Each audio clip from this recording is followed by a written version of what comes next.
નમસ્કાર નમસ્કાર નમસ્કાર મારા વાલા વિદ્યાર્થી ભાઈ બહેનો હું કનુભાઈ ગુરુજી મહર્ષિ ક્લાસીસ YouTube ચેનલ ની અંદર આપનું હાર્દિક સ્વાગત કરું છું. આપણે સ્વાધ્યાય 3.3 ની અંદર લોપની રીત શીખી રહ્યા છીએ. એની અંદર આગલા વિડિયોની અંદર દાખલા નંબર 2 જે છે એના I double I triple I આપણે શીખી લીધા છે. હવે રકમો આપણો ઉપરથી આપણે પહેલા સમીકરણ બનાવવાના હોય છે પછી લોપની રીતનો આની અંદર ઉપયોગ કરવાનો છે. પહેલા જો આની રકમ વાંચી લઈએ.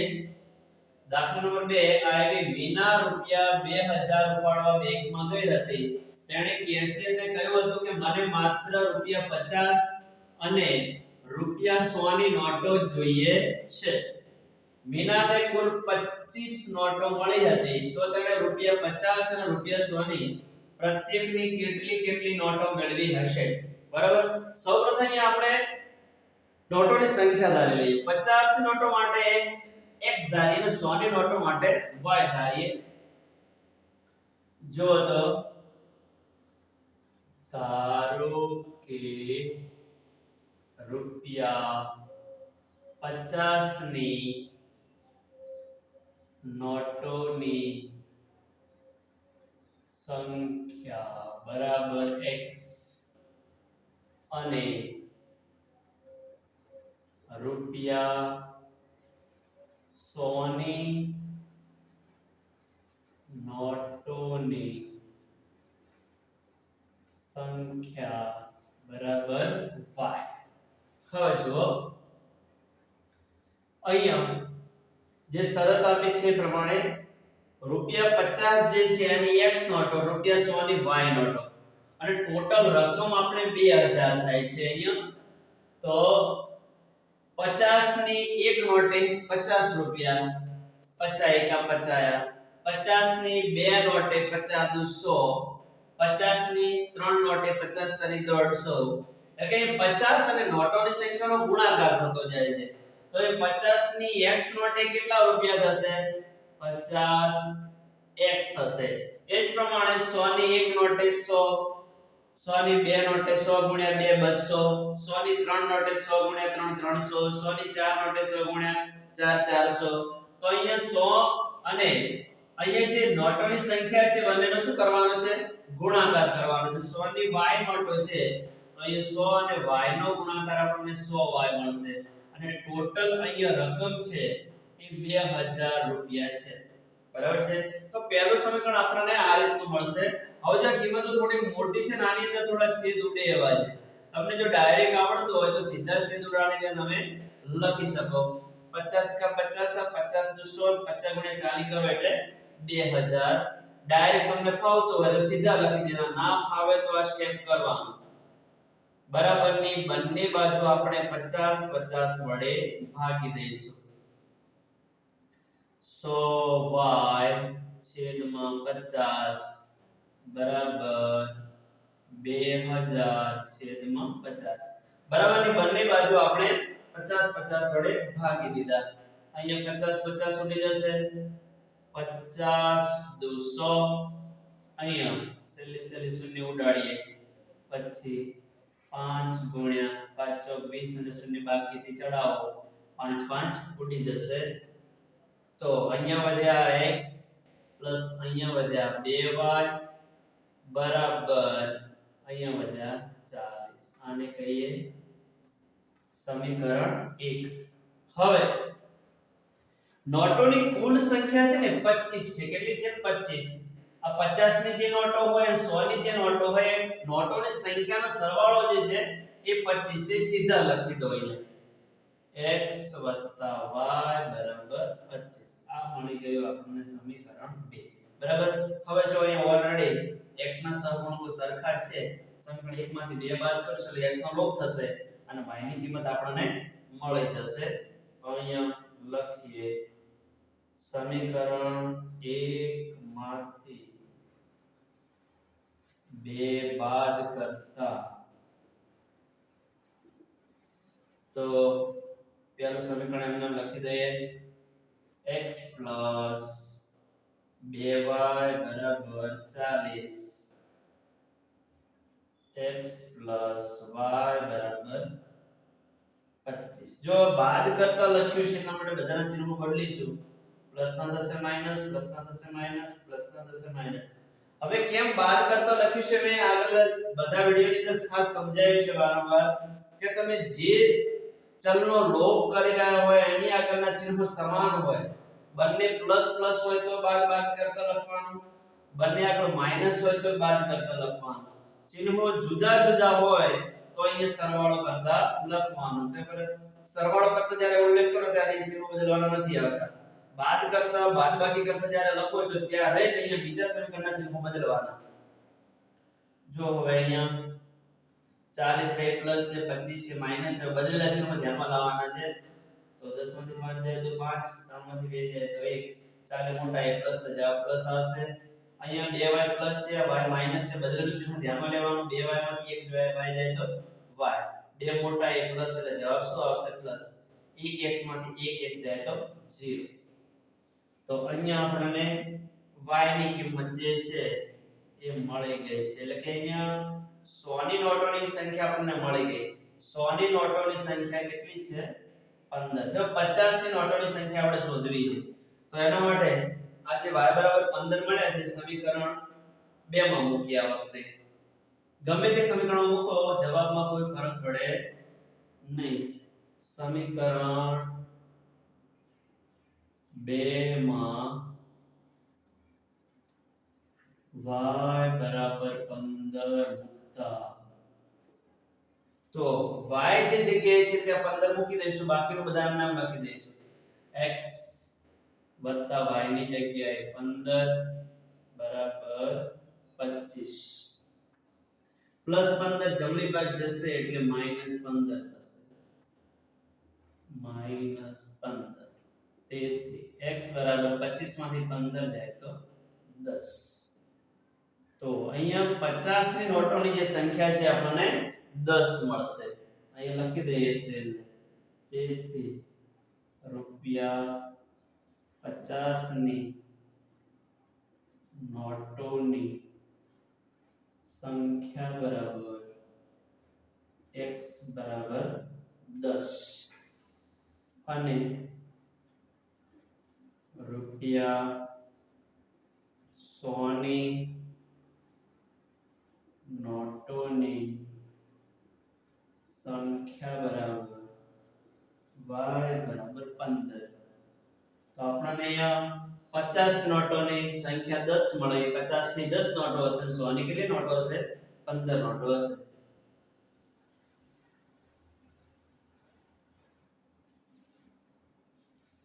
દાખલા નંબર 2 એનો પાંચમો દાખલો એક પ્રતિષ્ઠિત પુસ્તકાલય પ્રથમ 3 દિવસનું એક પુસ્તકનું નિશ્ચિત ભાડું લે છે અને પછીના પ્રત્યેક દિવસ દીઠ અતિરિક્ત ભાડું લે છે સરિતા 7 દિવસ પુસ્તક રાખવાના રૂપિયા 27 ચૂકવે છે સુસી 5 દિવસ પુસ્તક રાખવાના રૂપિયા 21 ચૂકવે છે તો નિશ્ચિત ભાડું અને પ્રત્યેક વધારાના દિવસનું ભાડું શોધો જો આપણે અહીંયા જે માંગ્યું છે પેલું ધારી લઈએ નિશ્ચિત ભાડા માટે આપણે x રૂપિયા ધારીએ અને પ્રત્યેક વધારાના જે દિવસ છે એના માટે y રૂપિયા ધારીએ હવે નિશ્ચિત ભાડું છે પહેલા 3 દિવસનું ફિક્સ ભાડું છે એટલે પ્રથમ 3 દિવસનું જે નિશ્ચિત ભાડું છે આપણે x ધારવાનું છે પછી 3 દિવસ પૂરા થયા પછી ચોથો દિવસ પાંચમો દિવસ છઠ્ઠો દિવસ એ વધારાનો જે દરેક દિવસ છે એ દરેક દિવસ દીઠ કેટલું ભાડું છે એના માટે આપણે y ધારીશું તો અહીંયા પ્રથમ 3 દિવસનું નિશ્ચિત ભાડું એવો શબ્દ અહીંયા ઉલ્લેખ કરીએ ધારો કે પ્રથમ 3 દિવસનું નિશ્ચિત ભાડું બરાબર રૂપિયા x અહીંયા આપણે પ્રથમ 3 દિવસનું જે ફિક્સ ભાડું છે નિશ્ચિત ભાડું છે એ અહીંયા આપણે x ધાર્યું હવે પ્રત્યેક વધારાનો દિવસ 3 દિવસ પૂરા થયા પછી જે દરેક વધારાનો દિવસ છે એનું શું ભાડું હશે તો એના માટે આપણે y ધારીએ અને પ્રત્યેક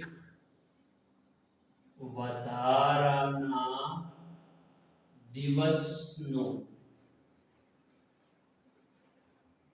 ભાડું બરાબર રૂપિયા y. હવે જોતા રહીએ આપણે શરતો ઉપર જઈએ શું કહ્યું છે આની અંદર એક પ્રતિષ્ઠિત પુસ્તકાલય પ્રથમ 3 દિવસનું એક પુસ્તકનું નિશ્ચિત ભાડું લે છે અને પછીના પ્રત્યેક દિવસ દીઠ અતિરિક્ત વધારાનું ભાડું લે છે.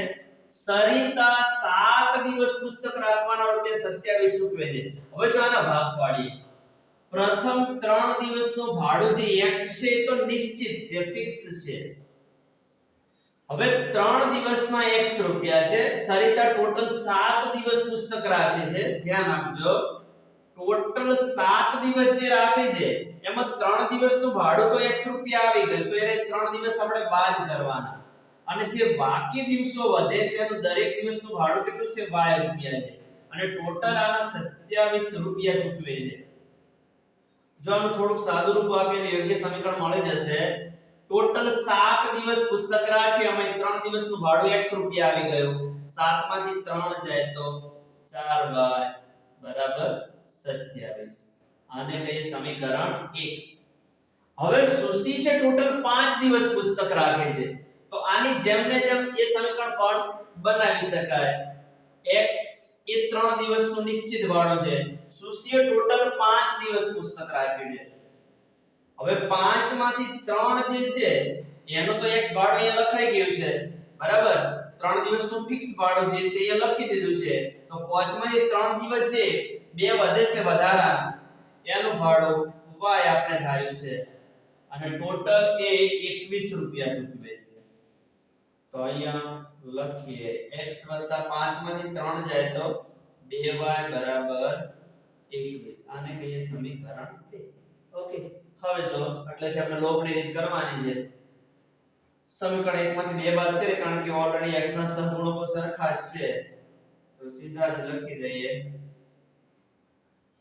સમીકરણ 1 માંથી 2 બાદ કરતા અહીંયા આપણે x નો લોપ રદ કરી રહ્યા છીએ અને બંને આગળના ચિહ્નો સમાન છે પ્લસ પ્લસ છે એટલા માટે એ બાદ કરતા એવો ઉલ્લેખ કર્યો છે. આપણે આ સમીકરણ લખી દઈએ x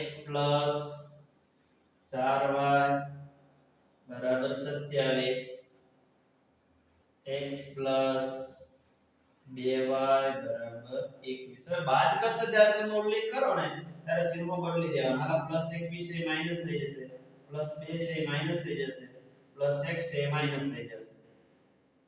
હવે પ્લસ 27 અને બદલેલું ચિહ્ન ધ્યાનમાં લો માઈનસ 21 છે ચિહ્નો જુદા જુદા બાદ કરવાના 7 માંથી 1 જાય તો 6 2 માંથી 2 જાય તો 0 27 મોટા એ પ્લસ એટલે જવાબ આવશે પ્લસ. હવે 4 પ્લસ છે આ બદલેલું ચિહ્ન ધ્યાનમાં લો તો માઈનસ 2 છે ચિહ્નો જુદા જુદા છે એટલે બાદ બાકી થાય 4 માંથી 2 જાય તો 2 4 મોટા એ પ્લસ એટલે જવાબ આવશે પ્લસ x માંથી x જાય તો 0. હવે અહીંયા આપણે લખી દઈએ તેથી 2y બરાબર 6 2 નિયમ જમણી બાજુ જશે એટલે ભાગાકારમાં જશે 6/2 2 તારી 6 તો y બરાબર આપણને અહીં મળી જશે 3. તો પ્રત્યેક જે વધારાનો દિવસ છે ચોથા દિવસના 3 રૂપિયા પાંચમા દિવસના 3 રૂપિયા છઠ્ઠા દિવસના 3 રૂપિયા એટલા વધારાના દરેક દિવસનું ભાડું કેટલું આવ્યું 3 રૂપિયા. હવે નિશ્ચિત ભાડું શોધવું છે. પ્રથમ 3 દિવસનું ફિક્સ કેટલું ભાડું છે તો એના માટે y ની કિંમત છે કોઈ પણ એક સમીકરણમાં મૂકી દેવાની છે. આપણે સમીકરણ 1 માં જ મૂકી દઈએ. સમીકરણ 1 માં y બરાબર 3 મુકતા તો સમીકરણ 1 ની અંદર x m ના m વત્તા m ના m 4m ના m ને y ની જગ્યાએ 3 રૂપિયા બરાબર 27. તેથી x 4 તારી 12 બરાબર 27. આ પ્લસ 12 જમણી બાજુ લઈ જઈએ તો અહીંયા મળશે આપણને x બરાબર 27 માઈનસ 12 તો x બરાબર 7 માંથી 2 જાય તો 5 2 માંથી 1 જાય તો 1 તો અહીં આપણને પ્રથમ 3 દિવસનું જે નિશ્ચિત ભાડું છે ને એ 15 રૂપિયા મળશે અહીંયા લખીએ તેથી પ્રથમ 3 દિવસનું નિશ્ચિત ભાડું બરાબર x બરાબર રૂપિયા 15 અને વધારાના દિવસનું ભાડું અને પ્રત્યેક વધારાના દિવસનું ભાડું પ્રત્યેક વધારાના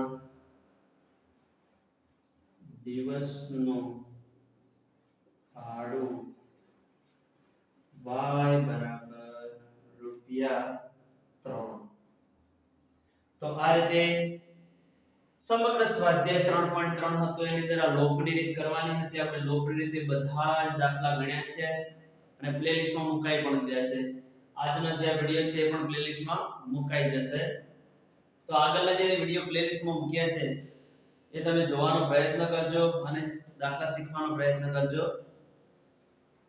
હજુ વિદ્યાર્થી મિત્રો મારી ચેનલને તમે સબસ્ક્રાઇબ ના કરી હોય તો સબસ્ક્રાઇબ કરી દેજો જેથી કરીને ગણિતના જેટલા વિડિયો હું મૂકતા જાઉં છું એ તમને જોવા મળી શકે બીજો આગળના જે પ્રકરણો છે મેં વાત કરી લીધી છે આગલા વિડિયોની અંદર કે પ્રકરણ 1 2 જે છે એની થિયરી અને સ્વાધ્યાયના તમામ દાખલા આપણે પ્લેલિસ્ટમાં મૂકેલા છે તો એ પણ જોઈને શીખવાનો પ્રયત્ન કરજો હવે આ સ્વાધ્યાય પૂરું થયા પછી આપણે આ ચેપ્ટરમાં હેતુલક્ષીનું બાકી છે તો આના પછીના વિડિયોની અંદર આપણે હેતુલક્ષી જે છે આનો એક સરસ મજાનો વિડિયો બનાવી અને જેટલા ખાસ IMP છે અને પૂછાય એવા જે છે એવા આપણે હેતુલક્ષી પ્રશ્નો પણ આના એક વિડિયો બનાવીને મૂકવાના છે તો એ પણ ચોક્કસ જોવાનો તમે પ્રયત્ન કરજો ખૂબ ખૂબ ધન્યવાદ થેન્ક યુ વેરી મચ જય મા સરસ્વતી